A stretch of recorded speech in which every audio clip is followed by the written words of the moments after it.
Well, hello everyone. I'm Yuriy Bekker, Concertmaster and Artistic Director of the Charleston Symphony, and I wanted to invite you to our Maestro concert, which is this Friday and Saturday evening at 7:30 p.m. at our beautiful Gaillard Hall.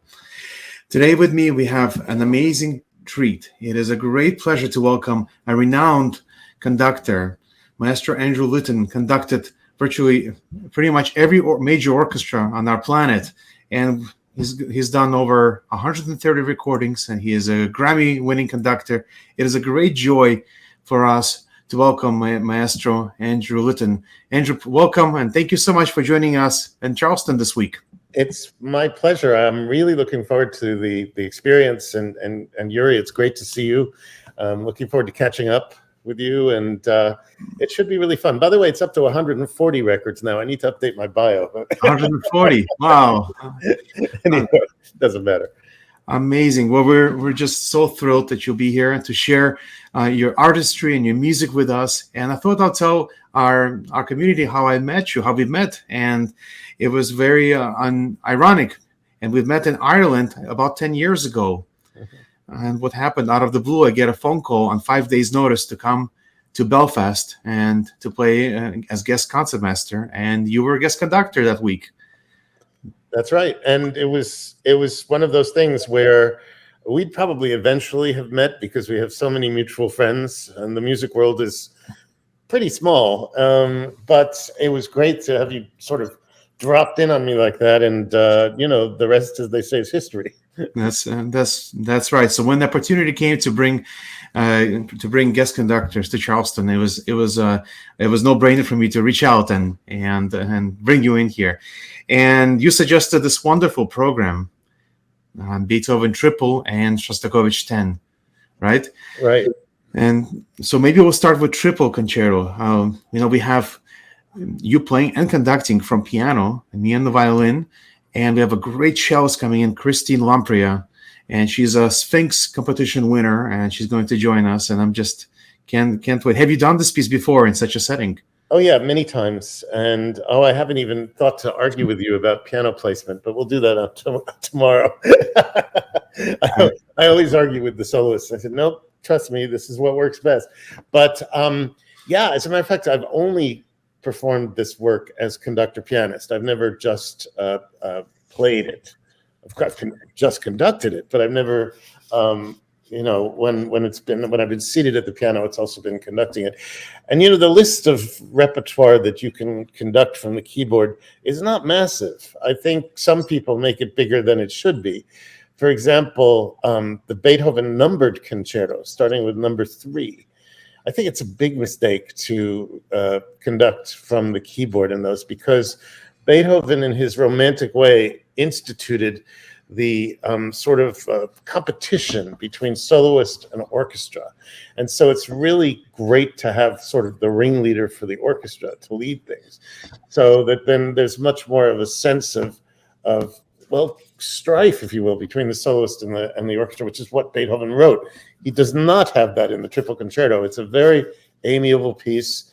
There's very little drama, and if any, in fact. And I just think it's a fantastic vehicle for 3 friends to get together and play with orchestra, because there's very few other pieces that are written for this number of players. Sure, we have the Brahms double, but again, no piano there. So, this is one of the few pieces where a pianist can actively take part with a concertmaster like you and a solo cellist like Christine and make music. It's really exciting. Now, the Triple Concerto is so beautiful, and I just love playing. There is truly a moment for every solo instrumentalist, piano, violin, or cello. To me, one of the most beautiful moments is in the second movement, right, Andrew? I think the second movement is just so beautiful and intimate. Well, one of the interesting things about it is Beethoven was not really renowned as being a lyrical composer, like, say, Schubert or Mozart. He was more of a rhythmic-driven composer. So, I mean, the most obvious example is da-da-da-da. But in the triple, it gives us a rare moment of almost vocal lyricism to his writing. And the cello in particular sings this gorgeous tune. And I mean, the piano, quite characteristically for Beethoven, is busy playing arpeggios and elsewhere scales.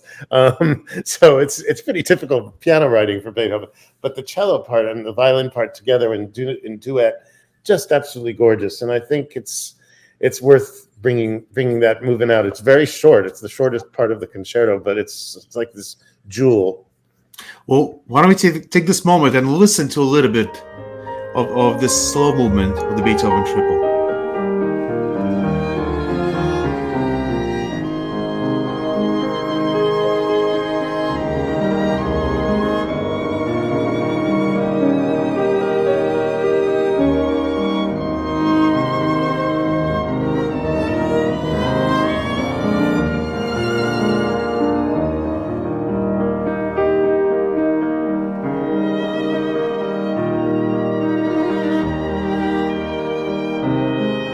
To invite you to our Masterworks concert, which is this Friday and Saturday evening at 7:30 p.m. at our beautiful Gaillard Hall. Why don't we move on to Shostakovich, the second half? This is a monumental work, and we haven't performed this work in Charleston in a very long time. And I understand, Andrew, this work has a lot of meaning to you personally. Oh, yes. I mean, where to begin? I've even actually recorded it twice. Once at the beginning of my career, and with the London Philharmonic, and then more recently with the Bergen Philharmonic, which was my orchestra for 12 years. One of the things about the 10th Symphony, the history behind it is, well, you kind of have to know the history behind all of Shostakovich, because he was very much his country's most famous composer until he was denounced by Stalin in the 30s. And he literally feared for his life. Several of his relatives and colleagues disappeared, sent to Siberia, never to be seen again. And he actually slept on the stairwell of his apartment building because he was afraid that he didn't want his young family to be awakened when the notorious black van pulled up outside in the middle of the night and hauled him off to Gulag.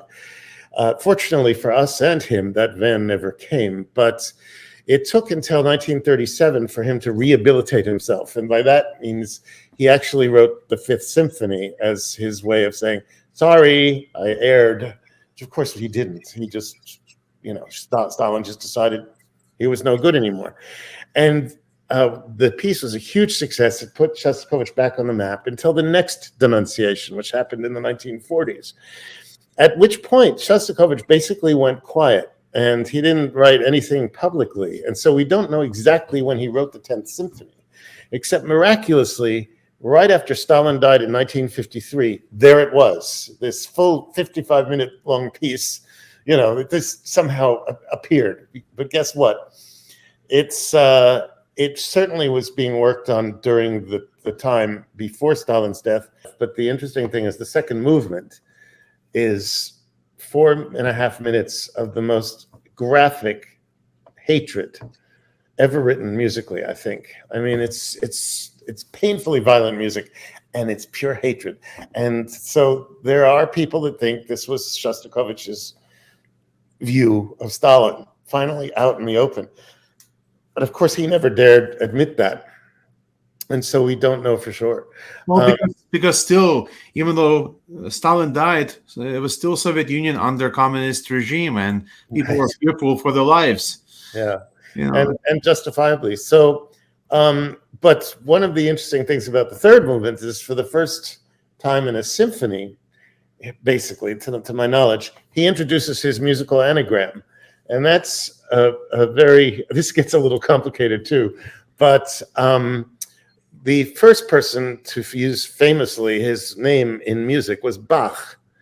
And the way this works is H in German is B natural, and B flat is called B flat. So you get B-A-C-H with the letters on the keyboard. You can see how it spells Bach. We don't have H in English, so it's confusing. But Shostakovich is the same thing. We spell Shostakovich S-H-O-S-T, right? But in German, it's S-C-H-O-S-T. So he decided there was a way for him to put his anagram into his music. And so it's D, S, which is E flat in German, C is C, and H, as I explained, is B. So da da da dum, very close intervals, but very haunting. And it appears for the first time in the third movement. I have found other instances of Shostakovich where it exists, but it's hidden. But in this, it's out there, and it's almost like, I feel, his way of saying, in spite of everything you've tried to do to me, I'm still here.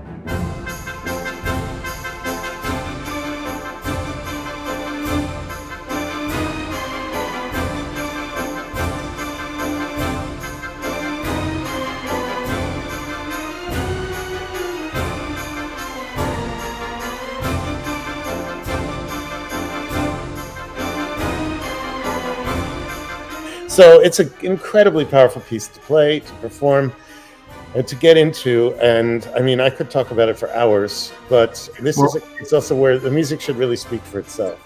Thank you so much, Maestro Litton, for joining us this afternoon and for coming to our city. We're going to have a great week. I want to invite everyone to come to this concert on Friday and Saturday, October 28th and 29th at 7:30 p.m. in our beautiful Gaillard Center. And get your tickets today. 843-723-7528 or on our website, charlestonsymphony.org. See you all at the Gaillard. Thank you, Andrew, so much. Thank you. See you all. See you shortly.